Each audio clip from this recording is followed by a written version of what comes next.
Yar yar yar, Karamanlı'dan, Çavdır'dan, Burdur'dan, güzel seven mahrum kalmaz dünyadan. Geli Burdurlum geli, aptal ettin cavrın kızı, gücendirdin beni. Gücendirdin küçük hanım, bekar koydun beni. Alması benden yarim, takması senden.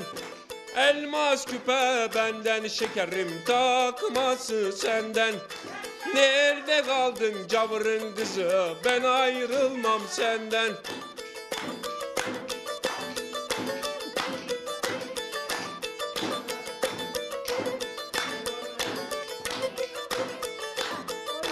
Yar yar yar, gezdim tefenniyi, gördüm Çavdır'ı.